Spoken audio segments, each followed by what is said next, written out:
Hello friends, नमस्कार, राम राम। कैसे हैं दोस्तों आप सभी लोग। आई होप दोस्तों कि आप सभी एकदम बढ़िया और ज़बरदस्त होंगे। दोस्तों अमन सर लेक्चर्स के इस नए वीडियो में आप सभी का स्वागत है। तो दोस्तों हम बात कर रहे थे कक्षा 9 के पहले चैप्टर हमारे आसपास के पदार्थ, जिसमें कल के वीडियो में हम लोगों ने देख लिया है कि गलन एवं गलनांक किसे कहते हैं, हिमीकरण एवं हिमांक की क्या परिभाषा होती है और कथन एवं क्वथनांक से क्या तात्पर्य होता है। तो आज हम बात करने वाले हैं दोस्तों इन टॉपिक्स पर कि वाष्पन किसे कहते हैं, परिभाषा क्या होती है वाष्पन की, ऊर्ध्वपातन किसे कहते हैं, संघनन किसे कहते हैं और वाष्पन की गुप्त ऊष्मा किसे कहते हैं। तो दोस्तों अगर आप लोगों ने अभी हमारा इससे पहले वाला वीडियो नहीं देखा है तो प्लीज़ उस वीडियो को भी देख लीजिएगा ताकि ये वीडियो आपको अच्छा समझ में आए। ठीक है फ्रेंड्स, तो हम बात करने वाले हैं अपने टॉपिक वाष्पन की। और दोस्तों एक रिक्वेस्ट है आपसे, एक रिक्वेस्ट है कि आपको यदि वीडियो अच्छा लगता है, हमारा पढ़ाया हुआ समझ में आता है तो प्लीज़ दोस्तों आप ज़्यादा से ज़्यादा प्रयास कीजिए कि वीडियो को शेयर कीजिए अपने क्लासमेट्स को, अपने फ्रेंड्स को, वीडियो को लाइक कीजिएगा और चैनल को प्लीज़ दोस्तों सब्सक्राइब कर लीजिए। और अगर आपको किसी भी सब्जेक्ट में साइंस और मैथ में कोई भी प्रॉब्लम है तो दोस्तों उस टॉपिक को हमें बताइए, कमेंट कीजिए। मैं उस टॉपिक पर वीडियो ज़रूर से ज़रूर बनाऊंगा और दोस्तों बेहतर वीडियो बनाऊंगा, उस बेहतर वीडियो को आप तक पहुंचाऊंगा दोस्तों। लेकिन दोस्तों थोड़े से प्यार की हमें भी ज़रूरत है आपकी। ठीक है फ्रेंड्स, तो चलिए हम बात करते हैं वाष्पन की, उसके बाद बात करेंगे ऊर्ध्वपातन की, फिर बात करेंगे दोस्तों संघनन की, उसके बाद बात करेंगे वाष्पन की गुप्त ऊष्मा किसे कहते हैं। तो वाष्पन क्या होता है फ्रेंड्स, वाष्पन की परिभाषा क्या होती है। एक बात आप समझ सकते हैं कि द्रव का गैस में परिवर्तित होना ही वाष्पन कहलाता है। अगर कोई द्रव वाष्प में परिवर्तित होती है तो इस प्रक्रिया को ही वाष्पन कहते हैं। अगर कोई द्रव गैस में परिवर्तित होती है तो जो उसका परिवर्तन का कारण है वही प्रक्रिया वाष्पन कहलाती है। द्रव से वाष्प में या फिर द्रव से गैस में परिवर्तित होने की प्रक्रिया वाष्पन कहलाती है। तो परिभाषा के तौर पर हम दोस्तों इसे क्या बोल सकते हैं, हम कह सकते हैं कि वह निश्चित ताप व दाब, वह निश्चित ताप व दाब जिसके कारण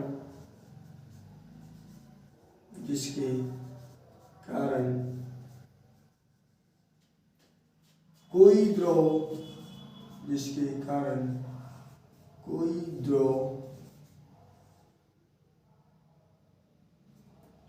वाष्प या फिर गैस कह सकते हैं दोस्तों से वाष्प में परिवर्तित होती है,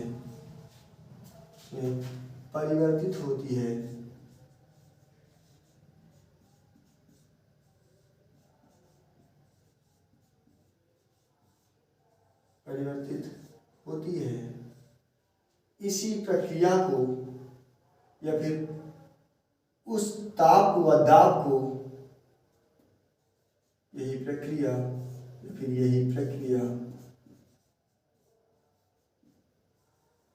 क्या कहलाती है दोस्तों, यही प्रक्रिया वाष्पन कहलाती है। यही प्रक्रिया वाष्पन कहलाती है।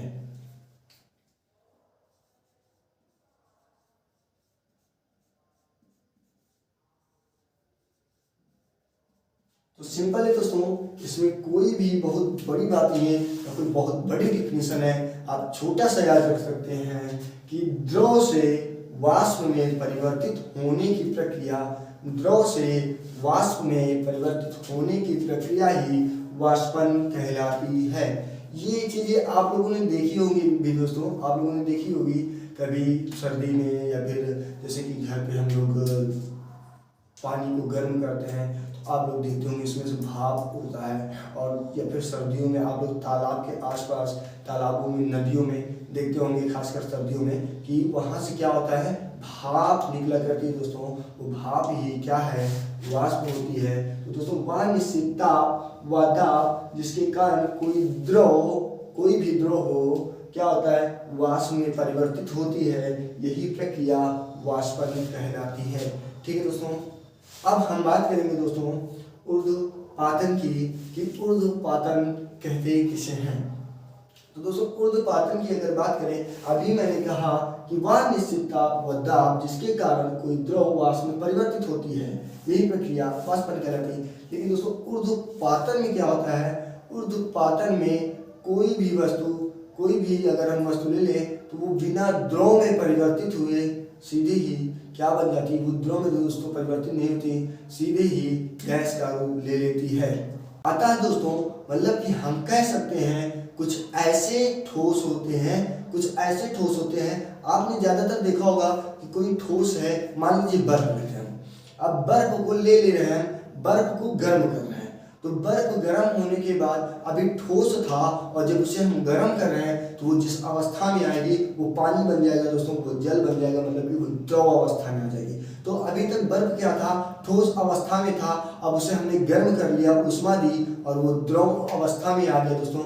और अगर हम उसे उष्मा ज़्यादा दे देते हैं तो वो क्या होगा दोस्तों, जो जल है वाष्प बनकर गैस बनकर उड़ जाएगा। मतलब कि ठोस से कोई वस्तु द्रव बनी और द्रव से कोई वस्तु वाष्प में परिवर्तित हो गई। ठीक है दोस्तों, लेकिन ऐसा किसी वस्तुओं में होता भी नहीं है दोस्तों।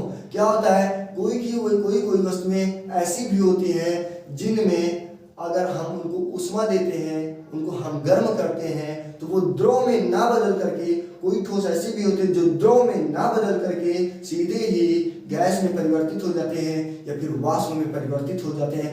वही दोस्तों क्या कहलाते हैं, ऊर्ध्वपातज कहलाते हैं। वो पदार्थ ऊर्ध्वपातज और यही प्रक्रिया ऊर्ध्वपातन कहलाती है। ठीक है फ्रेंड्स, क्या कहेंगे सुनिए, ऊर्ध्वपातन किसे कहते हैं। तो कुछ ठोस ऐसे भी होते हैं, कुछ ठोस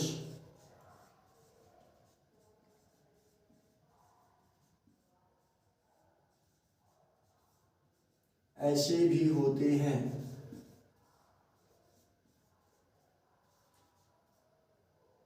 अब कुछ ठोस दोस्तों ऐसे भी होते हैं जिन्हें उष्मा देने पर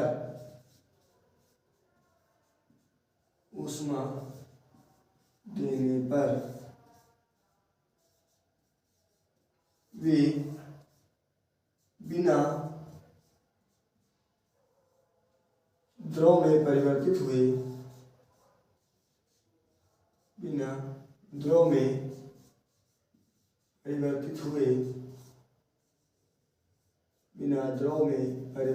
हुए सीधे गैस में बदल जाते हैं, सीधे गैस में या फिर वाष्प में बदल जाते हैं, गैस में बदल जाते हैं। दोस्तों क्या होते हैं, गैस में बदल जाते हैं और गैस में जैसे बदल जाते हैं तो वे पदार्थ ही ऊर्ध्वपातज कहलाते हैं। ऐसे कुछ ठोस ऐसे होते हैं तो वे ठोस ऊर्ध्वपातज कहलाते हैं दोस्तों। वे ठोस ऊर्ध्वपातज कहलाते हैं। याद रखिएगा, डिफिनेशन ऊर्ध्वपातज की भी आ सकती है दोस्तों। तो ऊर्ध्वपातज किसे कहते हैं वो यहाँ से समझ लीजिए, ऊर्ध्वपातज कहलाते हैं,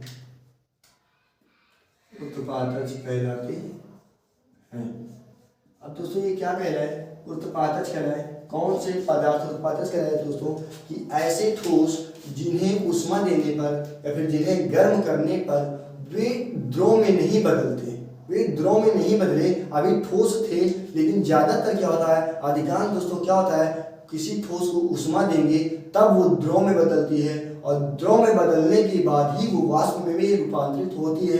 लेकिन कुछ ठोस ऐसे होते हैं दोस्तों जिन्हें उष्मा दें तो बिना द्रव में बदले सीधे गैस बन जाती है दोस्तों, और गैस में बदल जाते हैं तो वे ही ठोस ऊर्ध्वपातज कहलाते हैं। और यह प्रक्रिया ही दोस्तों, यह प्रक्रिया ही यह प्रक्रिया मतलब कि कौन सी प्रक्रिया दोस्तों, यह ठोस से गैस में बदलने की प्रक्रिया, यह ठोस से गैस में, ठोस से सीधे गैस में, सीधे गैस में या फिर वाष्प कह सकते हैं दोस्तों, गैस में या फिर वाष्प में, इसे वाष्प ही बोल दे दोस्तों, वाष्प ज़्यादा सही है, सीधे वाष्प में बदल जाते हैं, सीधे वाष्प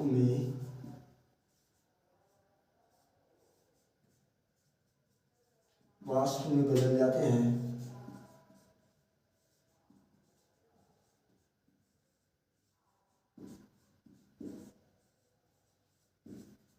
सीधे वाष्प में बदल जाते हैं दोस्तों, और यही प्रक्रिया सीधे वाष्प में बदल जाते हैं, ठोस से सीधे वाष्प में बदल जाते हैं या फिर बदलने की प्रक्रिया,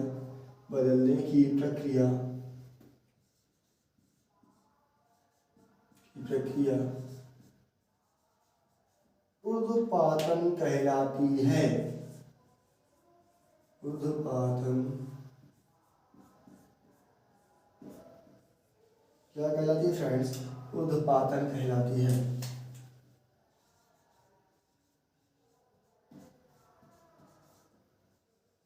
ऊर्ध्वपातन कहलाती है।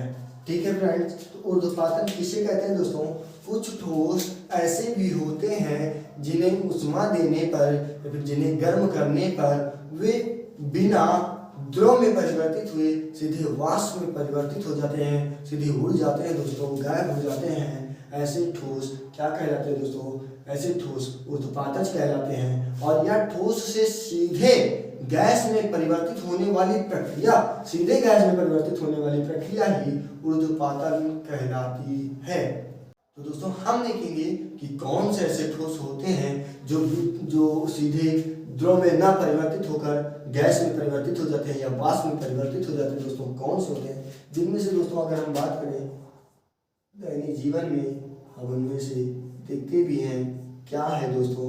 जैसे कि उदाहरण के तौर पर हम बता सकते हैं कपूर।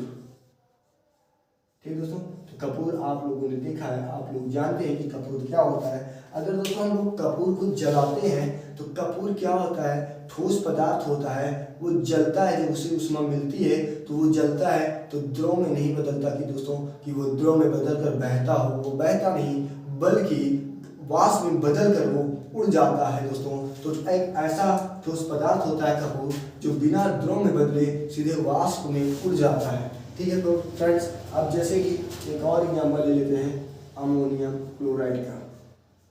दो एग्जाम्पल हो गए दोस्तों, एक हो गया कपूर, एक हो गया अमोनियम क्लोराइड। ये भी दोस्तों अगर इसे भी हम लोग क्या करें कि गर्म करें तो ये सीधी गैस बन जाता है दोस्तों, वाष्प बन जाता है। ठीक है दोस्तों, तो ये दोनों एक ऐसे ठोस पदार्थ होते हैं जो कि बिना द्रव में बदले वाष्प में परिवर्तित हो जाते हैं। ठीक है दोस्तों, अब देखिए, अब हम बात करेंगे संघनन की कि संघनन किसे कहते हैं। तो फ्रेंड्स, संघनन वाष्पन का अपोजिट होगा। वाष्पन में क्या था? दाब क्या था? द्रव से वाष्प में, द्रव वाष्प में परिवर्तित होती है तो क्या कहलाता है दोस्तों? वाष्पन कहलाता है। लेकिन यहाँ पर संघनन में क्या होगा? वाष्प से या फिर गैस से द्रव में, अब यहाँ पर हम द्रव में बदलते हैं दोस्तों, से वाष्प से द्रव में परिवर्तित, द्रव में परिवर्तित होने की प्रक्रिया, होने की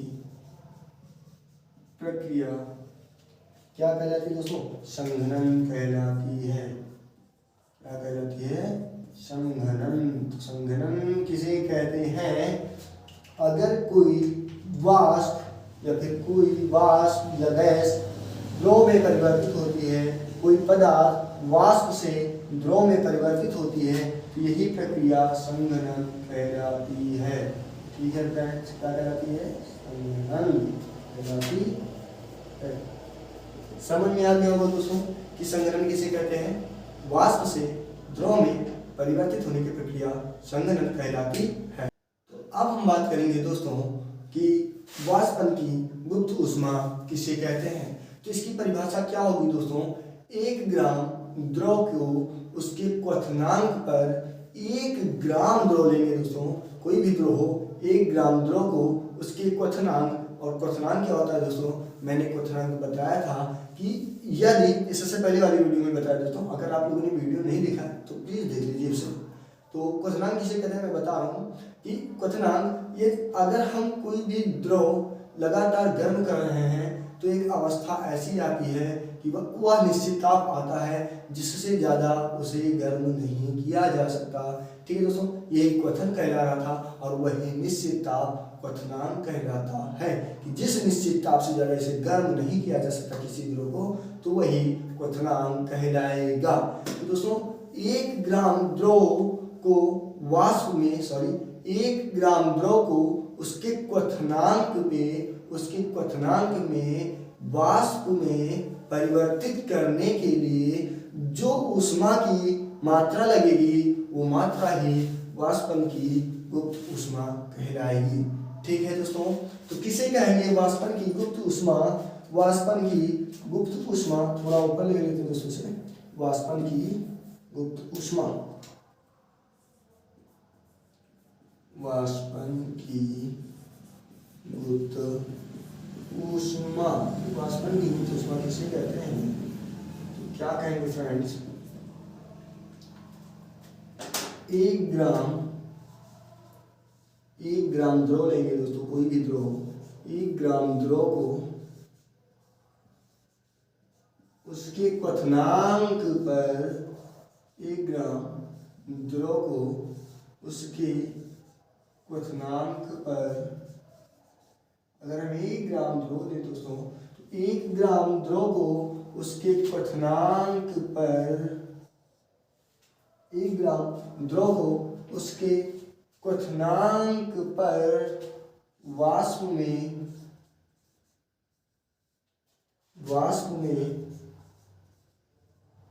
परिवर्तित, मतलब क्या करेंगे दोस्तों, द्रव को वाष्प में परिवर्तित करेंगे, द्रव को वाष्प में परिवर्तित करने के लिए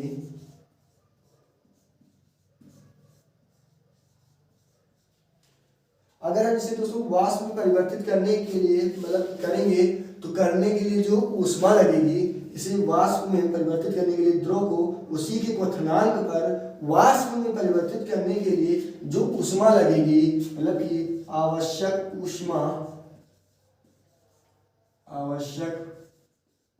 जो जितनी ऊष्मा लगेगी, आवश्यक ऊष्मा की मात्रा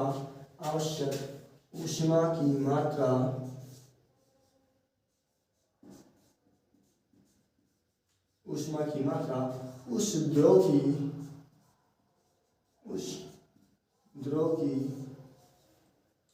क्या कहलाएगी दोस्तों, उस द्रव की गुप्त वाष्पन की गुप्त ऊष्मा कहलाएगी, उस द्रव की वाष्पन की गुप्त ऊष्मा कहलाएगी, गुप्त ऊष्मा कहलाएगी या फिर गुप्त ऊष्मा कहते हैं।